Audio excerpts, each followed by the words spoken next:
Now time for SMX Facts. We bring in our statistician, Clinton Fowler. We've seen some spectacularly close racing this year, almost an instant replay. Ty Masterpool versus Hayden Deegan at RedBud, kind of like we saw at High Point. You and I have talked about this quite a bit off the shows. I feel like the racing's closer than I ever remember seeing it. I know people want to talk about glory days.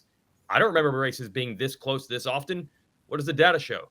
Weege, incredible racing lately. That first moto at RedBud was the second closest victory in the last decade. To put that in perspective, that's 254 motos in the 250 class, and that was the second closest. So just absolutely impressive performance by Ty Masterpool and Hayden Deegan.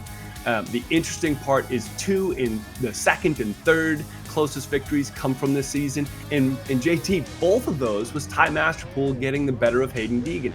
What does it take for guys to go battle to toe-to-toe after a 35-minute moto?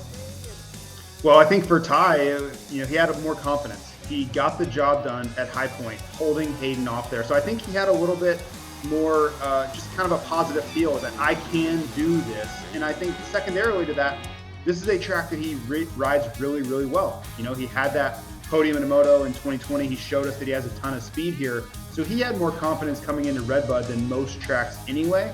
And I think he just followed through on that. And we're really the benefactors. We're getting to watch these fantastic motos that are getting decided on the last lap.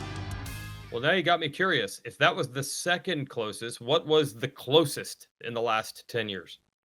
Well, closest in the last 10 years was back in 2014, and that's where Blake Baggett beat Cooper Webb. Absolutely amazing. It was less than a tenth of a second. I mean, absolute photo finish in the literal sense. So incredible battle then, and not that long ago, really, in the grand scheme of it, Weege.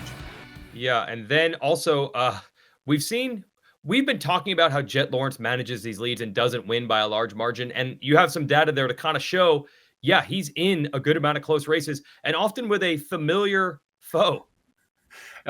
I don't know if I was Hunter, if I would love this stat, but Jet Lawrence in 2022, when they were racing against each other on the 250s, got the better of them in 3 of the top 10 closest victories in the last decade. And hey, it just continues, guys.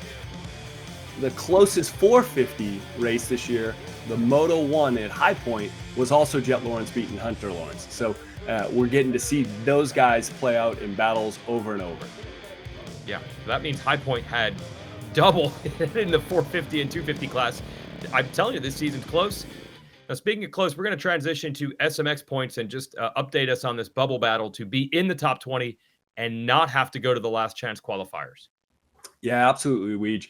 I think we're going to have some incredible battles for the 20th spot, for the last few spots in each of the classes. For the 450s, the key piece is this. The top 20 cutoff is 153 points. Now, we've got 13 riders of the top 20 that are already scored 153 points and likely have secured a position in the playoffs. There's another 4 riders, Christian Craig, Freddie Noren, Grant Harlan, and Phil Nicoletti, that I think are going to secure that position before the end of the season, likely by Budds Creek. That leaves 3 positions left to battle. And guys, there's 7 or 8 riders I think could do it. I've currently got Garrett Marchbanks slotting it at 18th, Dean Wilson at 19th, and Justin Hill at 20th. Now, this assumes that Dean Wilson, talked to him yesterday. It assumes his scan on his wrist goes well. He's gonna come back for Washougal if that's the case, and we'll likely see him at one of 2 or 3 of the last 3 rounds. So that's the key. Justin Hill has said he'll be back for 4 rounds. He's got to come back and do it. But JT, there's a bunch of other guys. Harry Koulis is now in for the next 2 rounds. He's been phenomenal with 2 9th overalls. You got Colt Nichols coming back for the HEP Motorsports team.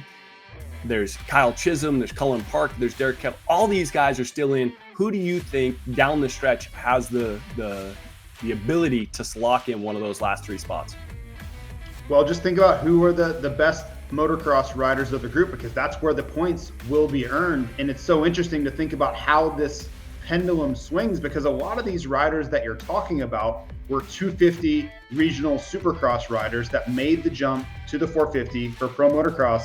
And now they're playing that catch-up game and they're really racing against time. You know, that clock is ticking, and every single moto that they don't perform up to their best is a lost opportunity. So it's going to be something we watch all the way down the stretch, and every single moto is going to count, because when you have a finite amount of opportunity, if you miss one of those, it can be huge in the story of who gets in and who ends up in that LCQ come Charlotte.